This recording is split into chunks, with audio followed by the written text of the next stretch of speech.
Hey everyone, my name is Daniel, and this is a continuation of my Power Apps Hidden Gem series, video number 18. And in this one, I'm going to cover 5 hidden gems for the mobile app. But first, here's my intro video.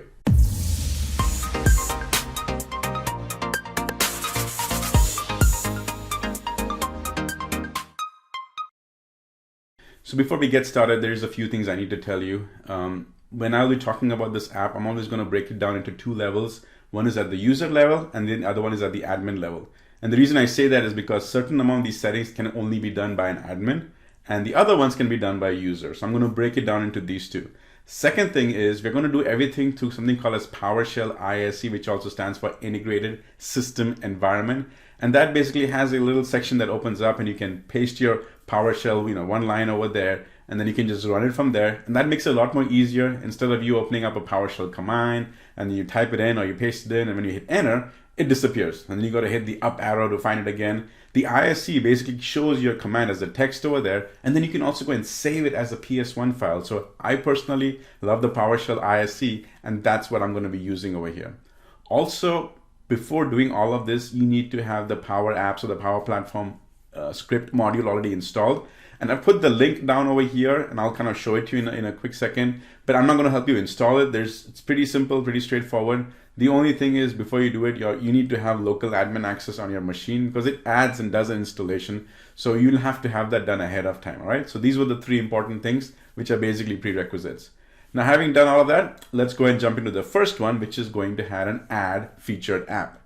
Now, before I even show you what the add feature app is and where it's going to be used, let me just show you what my existing Power Apps mobile apps looks like and where all these nice features are going to show in. So let's jump into that. So here I'm going into Power Apps. And when I click into Power Apps, the mobile app opens up over here. And the first thing you want to see is that there's nothing in favorites over here. Also, when I click on the all apps, you click over there, again, nothing fancy shows up over here. And then the add featured app, if I go and click on the more, which is where I want to put it as, this is the featured apps. And over here, there's nothing else over there. So this is the first thing we're going to focus on, is the add featured app. So the importance of the add featured app is no matter where your app is, which environment, how buried inside, don't care about that. If it is an app that you as an admin want everybody in your Power Apps users to know, especially on the mobile app users, then the featured app is where you want them. Because 2 things, you as an admin or as a Power Platform admin own that piece, saying that, hey, this is a very important app and I don't want I can't depend on the users to put it as their favorites. I want this to be as a environment level favorite, not environment, but as a company's important one, and therefore it will be in the featured app over there. And so for that, it'll have to always, you have to always go to the more over there, and that is where you will see the featured app. So that's the first thing I'm going to show you over there. And remember, this is the section which is the admin level, and so I'm going to walk you through that. Now, in my scenario, I actually have a very important app, and you might have that too, which is basically the help desk app. Every user needs to know where the help desk app is, and they should not be going ahead and searching through their all app section, even though they have access to it. I want to put that as a featured app. So that's the first thing we're going to do, is I have the users already access to the featured app. We're going to put that in the featured app section over there. So let's go ahead and now step into the PowerShell section over here. So in my Windows 10, you can actually just click on the start and you can start typing in ISE or Windows PowerShell ISE, and this will show up over here. So you can go ahead and click on it, and now I will have the Windows PowerShell ISE that shows up. And by default, it shows as unlimited1.ps1. If you're going to go ahead and start saving these helpful commands, then this is a good time to go ahead and now save it and then give that PowerShell name, a file name, a name that makes sense to you. Like I would just put that as, helpful PowerShell commands, and by default it'll be .ps1. So this is basically where I'm going to go and start doing that. Also keep in mind that prior to this, you need to have that installation already done. So I'm pasting this over here. I've also pasted that in the description below, but you can always go to this link, and in this link you can go ahead and find where you can go and install the module if you want to download it yourself, or you can just run these 2 and they'll do the installation for yourself. Keep in mind, you will need that administrative access of a local machine. Okay, so first thing I'm going to do now is I'm going to go ahead and now get this app, and I want to make that as my featured app. Now I, in my company, already have a help desk app, and I want that help desk app to be available for all the users in the company at their convenience. And therefore, I as an admin, I'm going to make that as a featured app. So here's the PowerShell command for the featured app, all right? So first thing you want to go ahead is type in important commands that is needed, which is the set admin. And I love how this IntelliSense basically goes and starts giving me these, potential options that I want. So I'm going to start typing in the set admin power apps as a feature, right? That power app as a feature, as featured, and I can just hit on my tab and automatically populates that. I hit dash, and then the other IntelliSense gave me is that app name.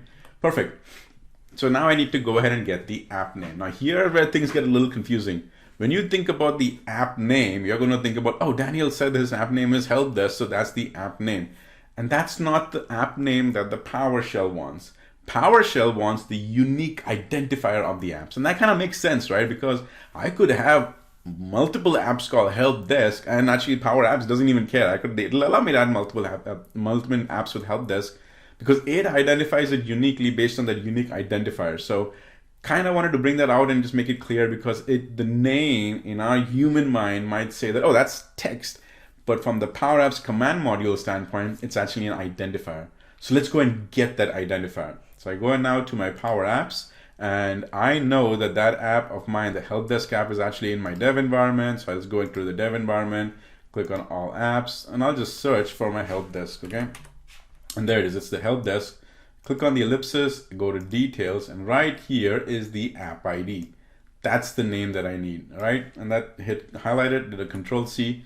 And so kind of, I wanted to talk to you that even though the command says that it is app name, it actually wants the app ID. So I come back over here. Now in my app, I'm going to just hit space. I do a single quote, Control V to paste it. I do another quote, and now I should go ahead and run it. Now remember, module is already set up over here, but I'm going to now, since I have one line only, I can go ahead and click on this command, which is run everything, but kind of get into the habit of just hitting this one over here as well, because it'll only run the selected one, all right? And if you're going to have multiple commands over here, then this will be a good habit to have. So I'm going to click on that. And now the first thing it's going to do is it's going to go ahead and put the authentication window, because that, I haven't done anything. So it's going to first say that, hey, Daniel, is this even, we know what the app ID is or the app name is, but are you an owner of that? Are you even authenticated to that? So by putting in this username and password, it actually does two things. It does the authentication, which means it'll go ahead and make sure that your username and password has access to this tenant.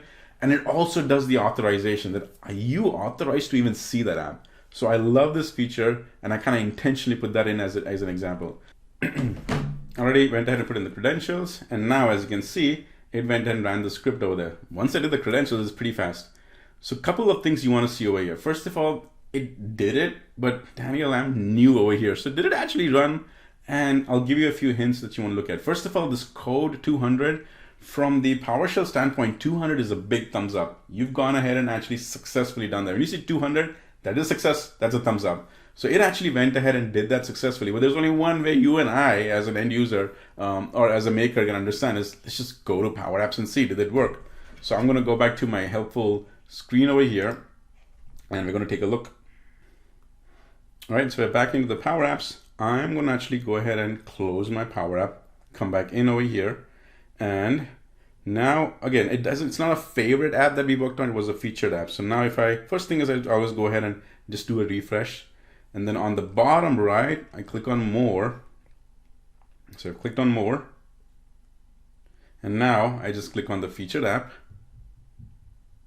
And there you go. That's our help desk one. It wasn't there before, right? Because I showed you that, but now it is. So this is something you as an admin have forced all the users to see that.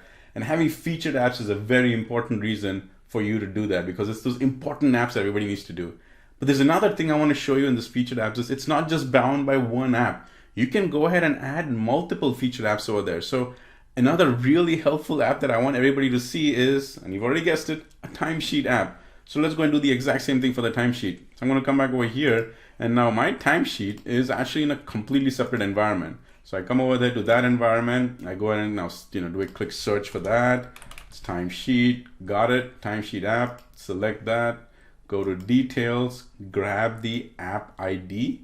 So I can now do a Control C, go back to my PowerShell script, and I'm just going to go ahead and replace the app ID because everything else is the exact same. and I can go ahead and highlight it. Just highlight that. And I'll click on this one, which is the run selection. It goes ahead and runs it. I already authenticated once, so it won't ask me to authenticate a grid, which is great. And so now we're waiting. And there you go, code number 200. Remember what I said? 200 is a big thumbs up. So it went through that, but one way to figure out, right? Let's just go ahead and take a look. So I'm already in the app, so I'm just gonna pull it down now. And there you go, the next one showed up. So again, don't, just to make sure I've convinced you that this is not just me as an admin always seeing this, every user will see this featured app directly when they access Power Apps over there. So it's very important over here. Now, before I skip this one, before I, switch over to another one, it is important that I tell you how you go ahead and remove it. So the command is almost the exact same, but the only difference that you do is you go ahead and change the set to clear. So if I go ahead and now type in clear admin PowerShell Power Apps as featured, that's the one, the cleared one. So I'll go ahead and now select that, hit the tab, and then over here as an example, if I go ahead and now Control C and Control V the remaining one, and if I paste it, this will go ahead and clear it, which means it will take that app away from the featured one. So it's very important that you also know this. I'm not going to run it right now, but I wanted to show it to you that we were able to go ahead and also clear it. So this is the important one over there, all right? So that was the add featured apps. Second one is the add hero app. Now, the reason I put add hero as the second one is because for an app to be add hero, it has to also be a featured app, and that's kind of a requirement over here. So then immediately somebody will say that, what's the difference? It's already a featured app. Why is it also have to be a hero app? That's a good one. And instead of me first explaining it to you, let me just go and run that for you. All right, so for that to run, the formula is this. So I'm going to say get admin power app. Then I'm going to, once I found it, I just hit tab. And then after that, I'm going to go ahead and put in the Power Apps ID. So for this app, I'm going to actually do the same one which we have for the the timesheet one, right? So I'll go back over here, and this was the timesheet one. So I'm going to go ahead and make sure I grab that app ID again, Control C, come back over here, and I'm going to paste that timesheet app ID, put it over here. And next you need to do what is basically called an additional command fusing this get admin power app. So that's another little tidbit I'm going to show you. What that's called is using a pipe function. So basically you hit your shift, and then the button which is right below your backspace, that one has the pipe command. It's kind of always sometimes difficult to find it, but remember on your keyboard, it's the button which is right below your backspace. And if you hold the shift and hit that button, that's where you get the pipe. So that's a pipe function. What pipe function usually in PowerShell, what it means is that I know there's one command which was on the left side of the pipe one. I want to go ahead and add this additional little feature to that existing that existing command. So remember, that's basically what the pipe function does. So I went ahead and got this admin app. What that means is that feature app, which I went ahead and did that's called the admin app. So I went ahead and got it. Now I also want to go ahead and set this app as a hero app. And so there you go ahead and use this function, is that set. And after that, I go ahead and say admin power, and I can just type that in, or I can search for it. It's right there, admin power apps hero. And I go ahead and now highlight that. Go ahead and run the small one, or hit F8. It's thinking, no errors, good, thinking. Moment is done. I want to look. I want to see a code 200. Come on, give me a code 200. Give me a code 200. You can do it. Come on, you can do it. Yay! It went ahead and gave me a 200 over there. Sorry, I got excited. Now we did it, but Daniel, you still haven't told me what the hero app is. Well, this is what it is. Okay, I wanted to do it first to show it to you. So let's jump back into our Power Apps. So I'm going to go back over here. I'm going to now get into my phone again. So inside the Power App, now when I go ahead and slide out, see right there, this featured app, it is showing up right on the top. So it is basically, it is the same featured app on the bottom right. So if I click on more, and if I click over here, that featured app is always there, but the hero, the functionality hero, will take this existing app, which is already a featured app, and it goes ahead and puts it directly on your home screen right there. Now, one thing I want to point out over here is that it shows you this X over here. So Daniel, yes, I went ahead and added as a hero app, but my users, moment they see that X and they see that all this other real estate value has pushed it down, they might go ahead and click on that X. Does this mean I need to hit that hero all over again, do the run command all over again? And how do I handle this mess? And so you don't have to. It's only a one-time thing. So if you actually go ahead and now go out of this app, come back into Power Apps, it's going ahead in, it's going ahead and loading, that featured app, which is the hero app, always shows up over there. So don't be alarmed because of this X over there. Yeah, it's a little inconvenience, but it's also giving the end users the flexibility that, oh, they know that's a hero app, great. But right now I don't want to see it. I also know that I can always go to the featured app over there and get it. So it's giving you the end users that flexibility, but you as an admin have the reassurance that every time the app opens up, nope, they always have that featured app or hero app showed up over there. So that is basically how you go ahead and add the hero app. What I want to show you is that quick command to go ahead and take it out. So the taking it out is exactly, I'm saying 99% the same. That's why I'm just going ahead and copying it. And then down here, you go ahead and paste it, and you just change that set to a clear. So you kind of already are getting the idea. I was like, oh, Daniel, I think I'm getting this now. To add something, you use set. To remove something, you use clear. And you're right. If you already noticed this, you're already one step ahead of me. That's basically how it works. You see when we went ahead and added that app featured app, it was set and then clear. Same thing over there for the hero app. It is set and it's clear. So I'm glad you're noticing that because you're kind of getting the idea. So this was the add hero app, and these were the two things where you needed the admin level. These were only done by the admins. So the next two ones I'm going to show you are all done by the user level. Now, since it's by the user level, I don't need the PowerShell. I'm just going to be focusing directly on the Power Apps. So now I go back over here to my Power Apps, and all you can see over here is my apps. So next thing you want to talk about is the adding the favorites.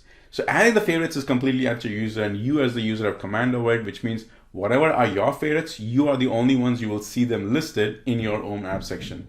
So by default, there is nothing in the favorites. So what I want to do is I actually want to see my, all right, the fun one over here is the fun with mixed reality measure. I want that as my favorite. So I'm going to go ahead and actually slide to the left, and I click on favorite. The moment I do that, it shows up over there right on top as the favorites. But I can also add multiple ones. So I actually like my other ones. So I'm going to actually click on all apps, and I'll search for something. I'm going to search for a Lego app, which I created a long time ago. And I'll go ahead and do, well, let's actually do the Apple settings one. So the Apple settings, I'm going to go ahead and slide to the left. I see the favorite, click on the favorite, and now it has become my favorite. So it's actually gone and put me down over here as well on the top. So back on the home screen, it is my favorite. So you're not bound by one like that hero. Favorites, you can actually go ahead and add multiple ones. And as a quick recollection, favorites is different from the featured. Featured again is admin level. Favorites is something you as a end user have full discretion to do that. And also the favorites you see are different from the other users' favorites. And to remove it, you can just come back over here, slide that to the left, and you just click on that to make it unfavorite, and bam, it'll go ahead and disappear that. So adding favorites is literally as simple as that. Next one is add shortcuts. Now shortcuts is very simple. Basically what shortcuts does is it gives you the ability to go ahead and add that into your mobile app shortcut. Now keep in mind, mine is an iPhone. So if I go ahead and now pick up any other app, okay, I just say I click on this one, and the second from the last, I slide to the right, and it says add shortcut. Now this other steps open up, and this will be the same for all the iPhone users. Android users might have it a little bit more different, but this is for the iPhone specifically. So now it's already done a whole bunch of other things. It's saying, hey, it's going to add Siri over here, and it also says that I can go, when I say these things, open fun with mixed reality, it'll automatically open up Power App, and it'll automatically go ahead and open up that app over there. So I'm going to go ahead and click on add to Siri. It'll say, hey, do you want to save icons to the photo? I'll click on save icons. Almost there, go to shortcuts. And now it has even gone ahead and done the CD one for me over here. And then right there in my shortcuts, it already shows up over here. And then it'll also put that on your iPhone's home screen, and you can go in and put that in, basically a shortcut to your iPhone. It goes ahead and does that as well. But this is the important one that I wanted to show you, is that it went ahead and did that for you over here. Now the final thing I want to talk about is the clear cache. Now clear cache, there's a couple of important things that you need to remember. One is when you're clearing cache, you are clearing offline data. And let me just show you that. So I'm going to go and click over here. When I click on that, there is this little section which says clear cache. When I click on clear cache, see this text? It says experiencing a problem. This will wipe all the Power Apps data on your device, including the offline data. Offline data includes, remember that save data function and the load data function? When the user is actually inputting data into the app, there's no internet service, but the app gets stored using the save data, which is actually stored on your app. You clear this cache, you've actually lost that save data and load data flexibility over there. The function still exists, but any data that you used using that save data, you just lost it because that data is stored as cache. So one of the things which people always say is, Daniel, well, what's the importance of this? The importance of this is to troubleshoot those offline apps, because you might have some situation where data is not flowing in properly, you're using the offline apps, so what is going on? And somewhere in the app building process, there must have been too much data stored in your offline data using the load data. And so when you want to kind of clear that app and all its data, this is where you do it. You basically just go and clear the cache, and then you can start using that app again. Now, I know there are other issues involved. There could be multiple apps that are using load data, and in that way, you want to be a little careful. But thing over here, keep in mind, is that this is how you clear the cache. And when you clear the cache, you are able to also, you also lose all that offline data, which is the save data and load data. So we covered some really important 5 PowerShell items, which were also the hidden gems. And remember, 2 of them were admin levels, 2 of them were user levels. And that kind of unpacked a whole bunch of things that you can start using right now. Keep in mind that this app, which I showed you, has that new design. So I've actually got a link to that video, which I just did the previous week, was show you these new features. So you might already have them. If you don't, you can always go and start using these new features. Although all these other features I showed you are available in their old design app as well. So you're covered both ways. So thank you very much for watching this video. And as always, keep power apping. Thank you so much for watching my YouTube video. Remember, this is all free with fresh content that is updated on a weekly basis. So if you've already subscribed to my channel, thank you, and spread the word. If you haven't already, subscribe, click on the bell notification, and let the learning begin.